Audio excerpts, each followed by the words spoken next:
Life was good. I was married to Sarah, my first wife, and together we had two beautiful children, Lily, who was 5, and Ben, who was 3. Our days were filled with laughter, love, and the simple joys of family life.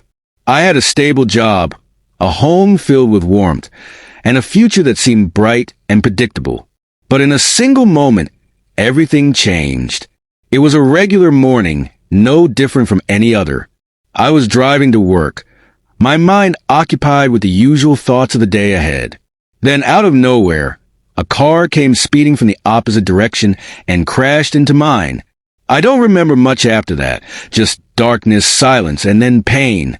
When I woke up, I was in a hospital bed, my body covered in bandages, my mind struggling to grasp what had happened. A nurse was at my side, and she told me I had been in a coma for 2 days.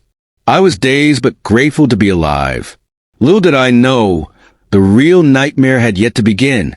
A week later, my doctor came in with grim news. My lower body was paralyzed, and there was a strong chance that I would never walk again. The weight of those words crushed me.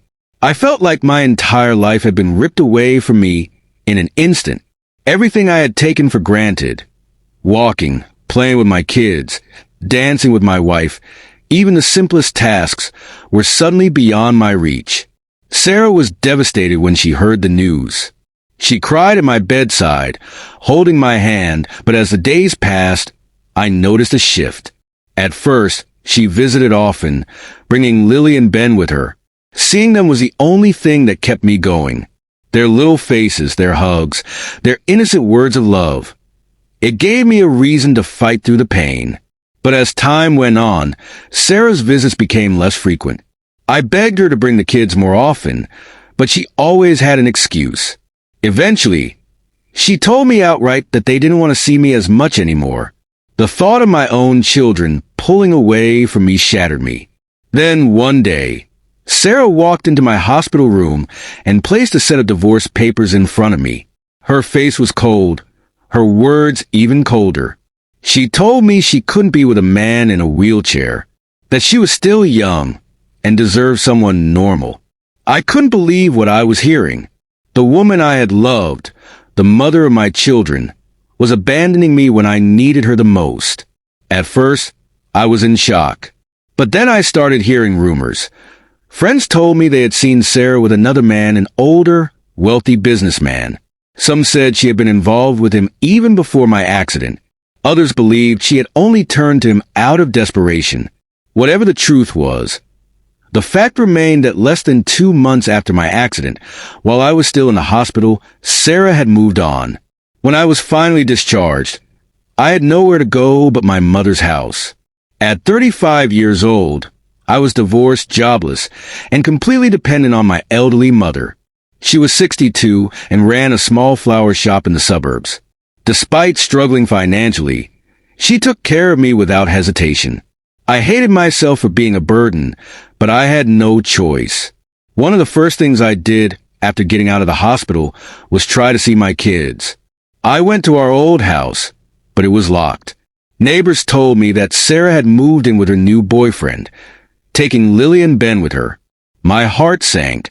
I managed to find out where they were living and went there, hoping to see my children. But Sarah refused to let me in. She told me they had already adjusted to her new boyfriend, and even called him Daddy. She said that seeing me would only confuse them. I begged her, pleaded for just a few minutes with them, but she wouldn't budge. Instead, she threatened to file a restraining order against me. I had no money to fight her in court. I was barely surviving on my mother's meager income. I had no power, no resources, no way to claim my rights as a father. I was forced to back off. Less than 6 months after my accident, Sarah had erased me from her life. She was living comfortably with her new man, while I was stuck in a wheelchair, drowning in pain and humiliation.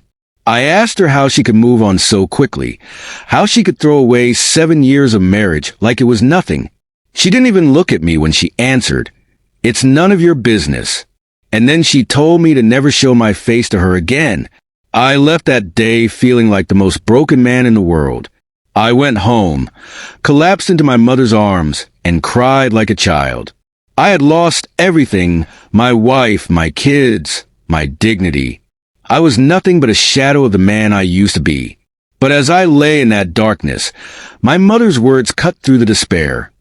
Take control of your life again. At first, I didn't know how. I was lost, drowning in bitterness and self-pity. But then, little by little, I started helping out at my mother's flower shop.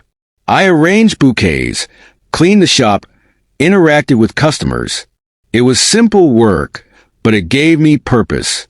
As time passed, I saw potential in the business. My mother was too frail to expand it, but I could. I reached out to old contacts, secured deals with event planning companies, and started supplying flowers for weddings and parties. What began as a small shop slowly transformed into something bigger.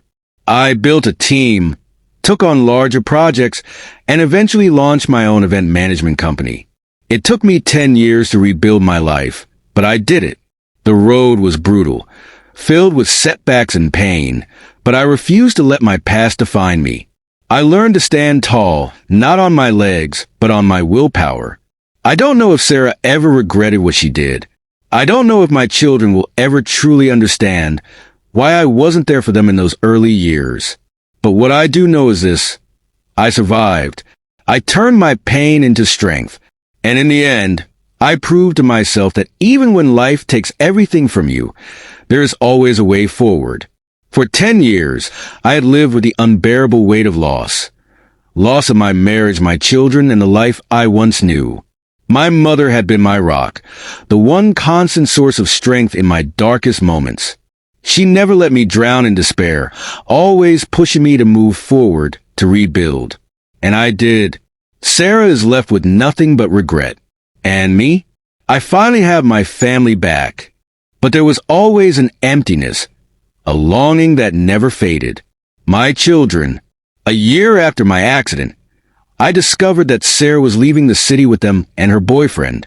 I rushed to their house, desperate to see them one last time, but by the time I arrived, they were already gone. I had tried countless times before that to reach out, to hear their voices, to let them know I still existed, but Sarah always stood in the way. She insulted me, dismissed me, and ensured I had no place in their lives. She had full custody, and with my physical and financial struggles, I had no means to challenge her. I was powerless. I couldn't even fight the restraining order she had threatened me with, because I couldn't afford a lawyer. Meanwhile, she had Evan, her wealthy, well-connected boyfriend. Whether he had been in her life before my accident or had come into the picture afterward, I never truly knew. What I did know was that his money gave them an advantage I could never compete with. For 10 years, I followed every lead I could find about my children. I traveled whenever I thought I had a chance to see them, but every time, Sarah was there to stop me.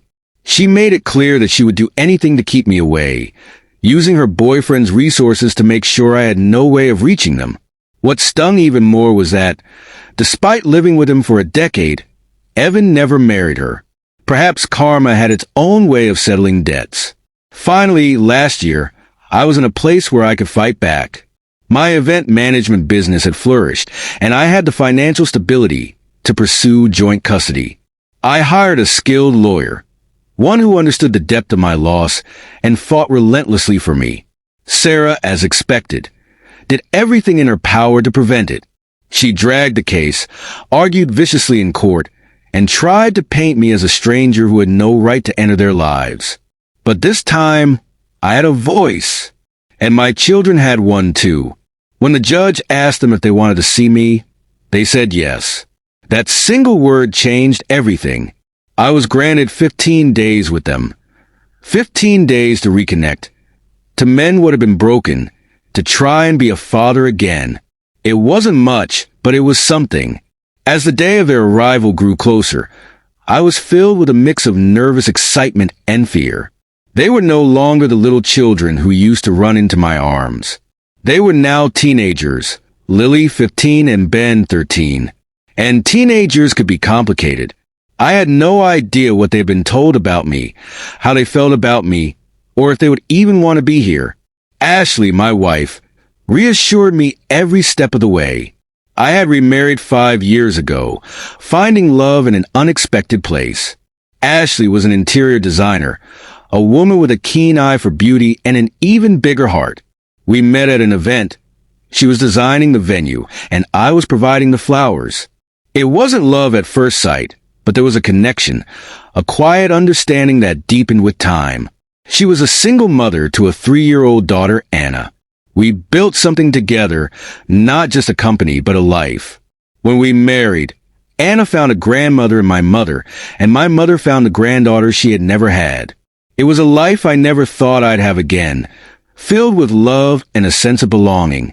Ashley had always encouraged me to fight for what was rightfully mine, including the compensation I never received for my accident. The logistics company responsible had manipulated the situation, shifting blame onto me to avoid paying what they owed. But now, with financial stability, I reopened the case.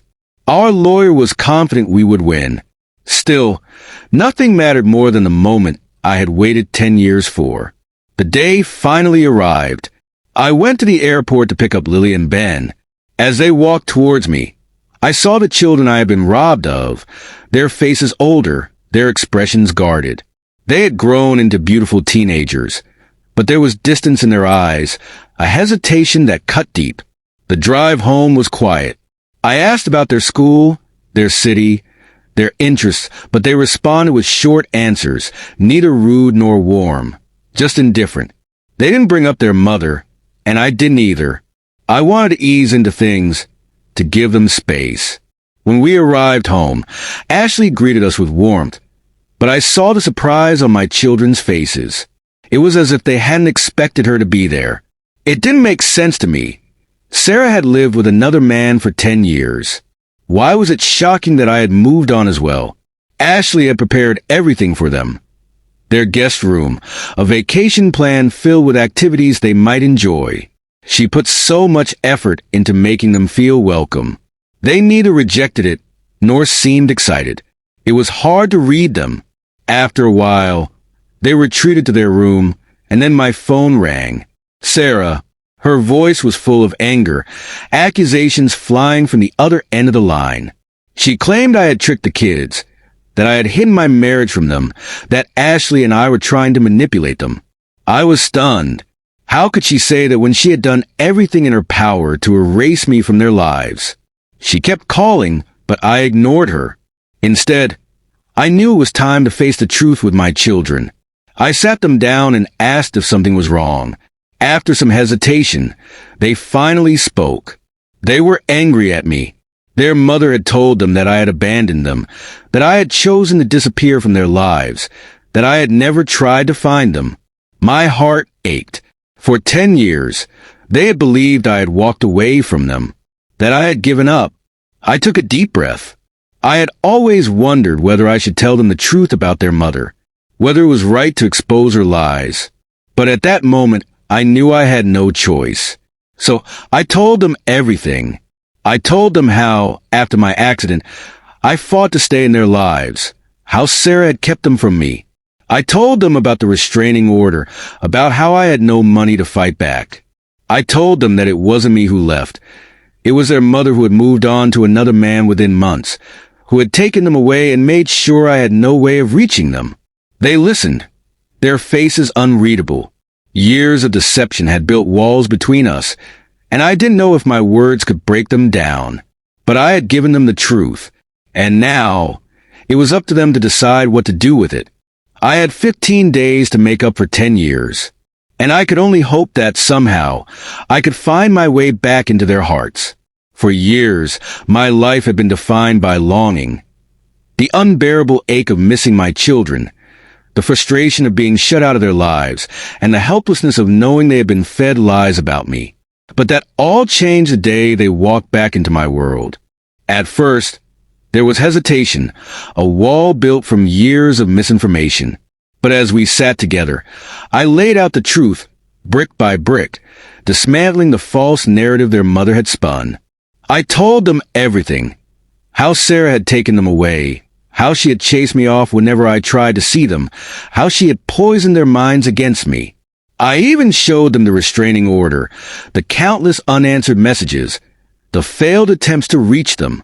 Tears welled up in their eyes as they realized the depth of their mother's deception.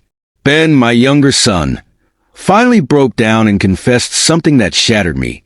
He had once tried to contact me through social media, desperate for a connection. But Sarah found out. Instead of letting him reach out to his own father, she guilt-tripped him, manipulated him into believing he was betraying her, and made him promise never to try again. That wasn't all. My children revealed another painful truth. Sarah's boyfriend had never been a father to them. While he paid for their education, he made it clear that they were nothing more than an obligation.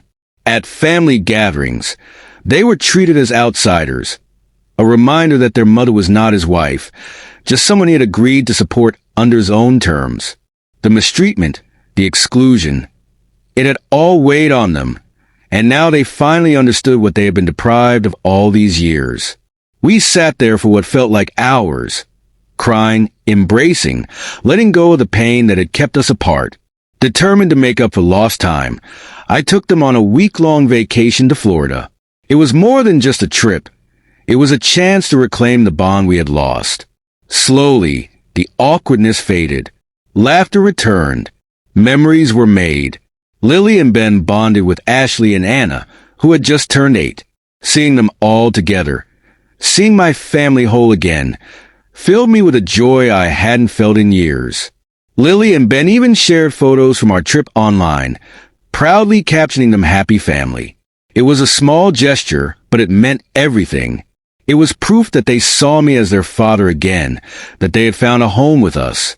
But, of course, Sarah couldn't handle it. The moment she saw the pictures, she erupted in fury. She called them, yelling, berating them for being foolish and accusing them of betraying her.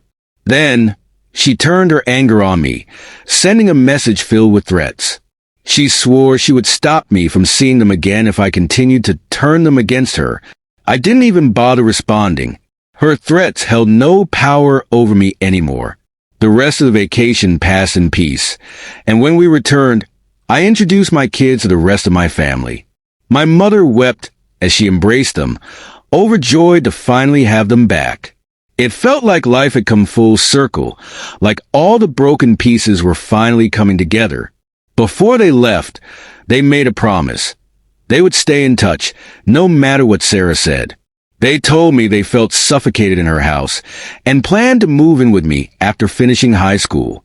The day they left, I held them close, knowing it wasn't really a goodbye. A few months passed, and life kept moving forward. Then, another long battle came to an end. My case against the logistics company that had ruined my life. This time, I won. Not only did I receive a large compensation for my accident, but I was also awarded damages for the unfairness of the first trial. The company had twisted the facts back then, making it seem as if the accident had been my fault. I had walked away with nothing while they walked away unscathed. But Ashley had encouraged me to appeal, and now justice had finally been served. I shared the news with my kids, and their joy matched mine. They immediately told me they wanted to come live with me, and I promised them they would, this time, for good. Then, something unexpected happened. One day, out of nowhere, Sarah showed up at my office. She looked different, tired, desperate. Taking my hand, she asked for forgiveness. I was stunned. She finally admitted the truth.